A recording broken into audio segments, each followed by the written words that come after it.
அனைவருக்கும் தஞ்சை சுகுமாரின் வணக்கங்கள். சமண சமயம் மிகவும் தொன்மையான ஒரு சமயமாகும். சமண சமயத்தின் சிறப்பே அச்சமயத்தில் சொல்லப்படும் தவ ஒழுக்கம். ஒருமுறை சமணப்பள்ளி ஒன்றில் சமண முனிவர் ஒருவர் இரு வினைகளை அகற்றி உன்னத நிலையை அடைய வேண்டுமென்றால் தவத்தை மேற்கொள்ள வேண்டும். தவம் எனப்படுவது ஆசைகளை நீக்கி, அதாவது பற்றுக்களை நீக்கி, பத்துவிதமான அறங்களை கடைபிடித்து அகத்தவம் புறத்தவம் என்று சொல்லக்கூடிய இருவகை தவத்திலே ஓங்கி நிற்பது. அதே நேரத்திலே மும்மணியிலே ஆர்வம் கொள்வது. இவ்வாறு செய்தால் மனிதனானவன் இரு வினைகளை நீக்கி ஒரு உன்னத நிலையை அடைவான் என்று கூறினார். அப்பொழுது இல்லறத்தாரில் இருக்கக்கூடிய ஒருவன், முடிபொங்கவரே, மிக அழகாக தவத்தை பற்றி கூறினீர்கள். அதே நேரத்திலே தவ ஒழுக்கத்திலே நாம் எவ்வாறு செல்வது? மிக சிறப்பாக தவ ஒழுக்கத்திலே சென்றவர்கள் யாராவது இருக்கிறார்களா? அதனை எடுத்துக்காட்டு மூலம் விளக்குங்களேன் என்று கேட்டான். உடனே அந்த முடிவொங்கவர், பவ்யனே, சமண சமயத்திலே சொல்லப்படக்கூடிய தவம் மிகவும் சிறப்பு வாய்ந்தது. ஒரு தவ முனிவன் எவ்வாறு தவத்தை மேற்கொண்டு அதிலே தன்னை செலுத்திக் கொண்டு சென்றான் என்பதற்கு ஓர் எடுத்துக்காட்டு கூறுகிறேன். மேருமந்திர புராணம் என்ற ஒரு இலக்கியம் வாமனாச்சாரியால் இயற்றப்பட்டது. அந்த இலக்கியத்திலே சிம்மச்சந்திரன் என்ற ஒரு மன்னன் ஆசைகளை விடுத்து தவத்தை மேற்கொண்டான். பூர்ணத் சந்திர முனியிடம் அறவுரை கேட்டு அவன் கடும் தவத்திலே தன்னை ஈடுபடுத்திக் கொண்டான். தவ நெறிகளிலே அகத்தவம் புறத்தவம் என்று இருவேறு பிரிவுகள். அகத்தவத்திலே 6, புறத்தவத்திலே 6, ஆக மொத்தம் 12 தவங்கள் இருக்கின்றன. அதிலே முக்கியமான ஒரு தவத்திலே அவன் சற்றும் நழுவுதல் இல்லாமல் சென்றான். அதை பற்றி கூறுகிறேன், கேட்பாயாக. அதிலே சிம்மச்சந்திர முனி எவ்வாறு அந்த தவத்திலே சென்றான்? அந்த தவத்திற்கு பேர் உற்சர்க்க தவம் என்று பெயர். இந்த தவத்தில்தான் முழுமையாக புறப்பற்று அகப்பற்றை நீக்கிக் கொண்டே செல்ல வேண்டும். அவர் எவ்வாறு சென்றான் என்பதை வாமன முனிவர் ஒரு அழகான பாடல் மூலம் விளக்குகிறார். அந்த பாடல், பொய்ச்சித்தம் அகற்றி ஞான காட்சி நல்லொழுக்கம் பேணி மிச்சத்தம் வேதனாதி அகத்தின் மேல் விருப்பை மாற்றி வைத்து தன் காய தேசம் முதல் புறத்தன்பு மாற்றி விச்சித்தி என்று சென்றான் வீட்சர்க்க தவத்தினோடே. விச்சித்தி இன்றி சென்றான், கொஞ்சம் கூட நழுவுதல் இல்லாமல் சென்றான். எந்த தவநெறியில் என்றால் வியுட்சர்க்கம் என்று சொல்லக்கூடிய தவநெறி. அகப்பற்று புறப்பற்றை நீக்கிக் கொண்டே அந்த தவத்திலே சற்றும் நழுவுதல் இல்லாமல் சென்றான் என்று இந்த பாடல் வருகிறது. அதிலே முதலாவதாக பொய்ச்சித்தம் அகற்றி. பொய்ச்சித்தம் என்றால் பொய்யான சிந்தனைகளை நீக்க வேண்டும்.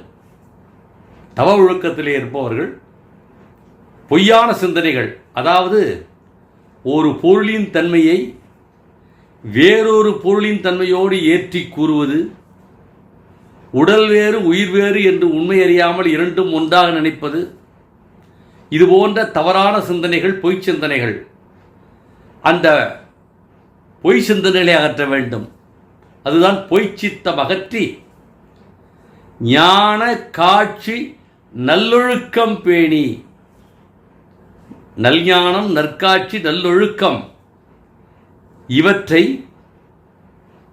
கடைபிடித்து பேணி பாதுகாத்து, இதுதான் மோட்ச மார்க்கம்.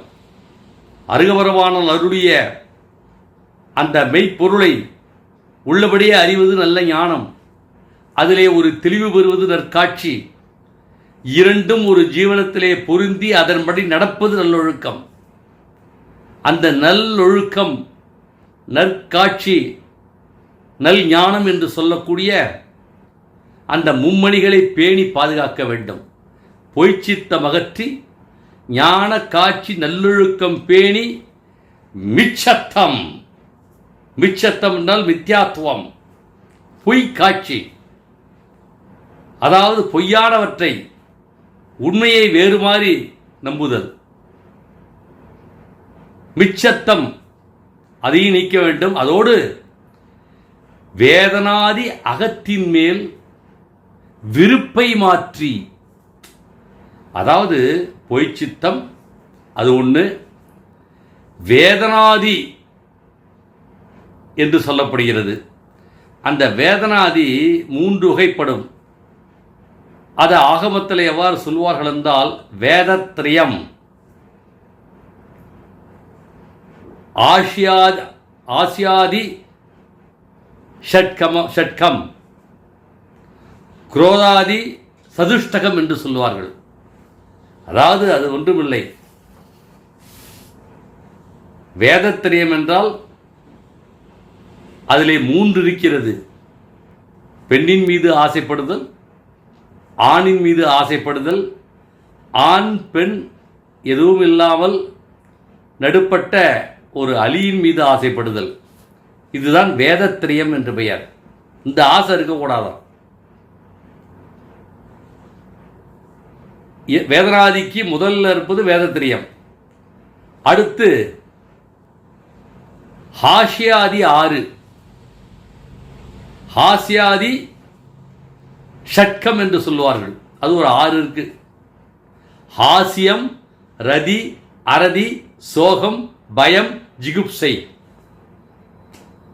ஹாஸ்யம்னா சிரித்து ஏளனம் செய்வது, ரதினா உறவினர்களிடம் விருப்பம் கொள்வது, அரதினா வெறுப்பு கொள்வது. ஆசியம், ரதி, அரதி, சோகம், பயம், ஜிகுப்சை, அருவருப்பு. இதெல்லாம் நீக்கணும். இதுதான் ஹாஸ்யாதி 6, ஆசியாதி ஷட்கம் என்று பெயர்.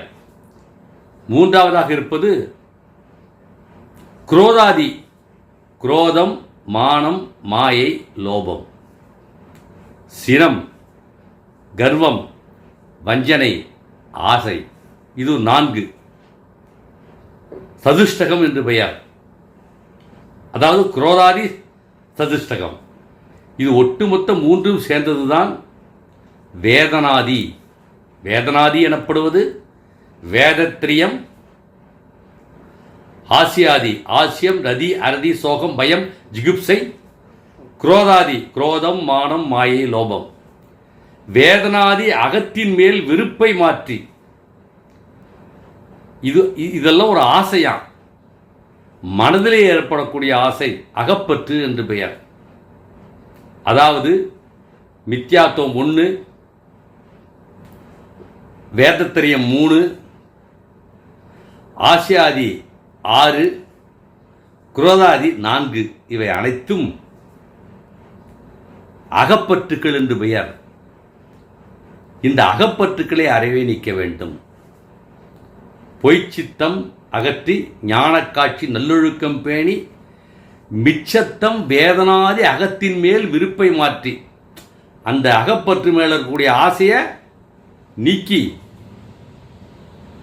வைத்து, வைத்து என்றால் மனம், சொல், செயல் அனைத்தும் ஆன்ம குணங்களிலே நிலைநிறுத்தி வைத்து தன் காயதேசம் முதல் புறத்தன்பு மாற்றி, தன் காயம்னா நம்ம உடம்பு, தேசம்னா சுற்றி இருக்கக்கூடிய இடம், தன்னுடைய உடம்பு, தன்னை சுற்றி இருக்கக்கூடிய இடங்கள், அதில் உள்ள பொருட்கள் மீது இருக்கக்கூடிய அந்த அன்பு, புறப்பொருள் மீது ஏற்படக்கூடிய ஆசை, அதை நீக்கி விச்சித்தி என்று சென்றான் வீழ்சொற்க தவத்தினோடே.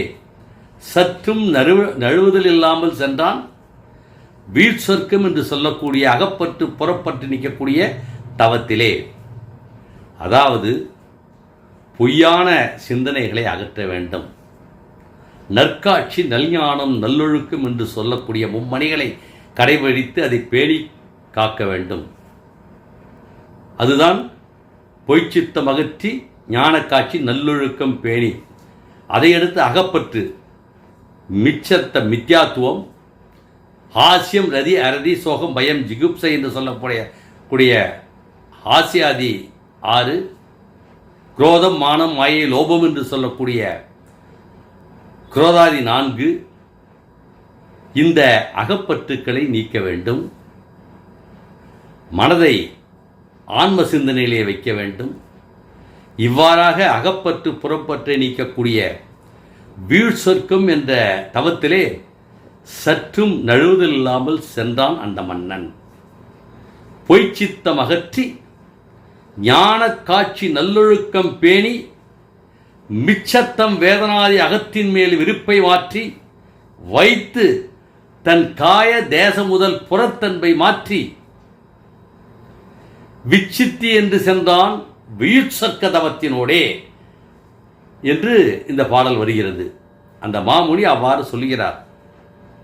அதாவது தவ ஒழுக்கத்திலே செல்வது என்பது அகப்பற்று புறப்பற்றை நீக்கிவிட்டு அதே நேரத்தில் நற்காட்சி, நல்ஞானம், நல்லொழுக்கத்தை கடைபிடித்து பொய்யான சிந்தனைகளை அகற்றி சற்றும் இவற்றிலே நழுவுதல் இல்லாமல் செல்வது தம்பா தவநெறியிலே செல்வது என்று உரைத்தார்.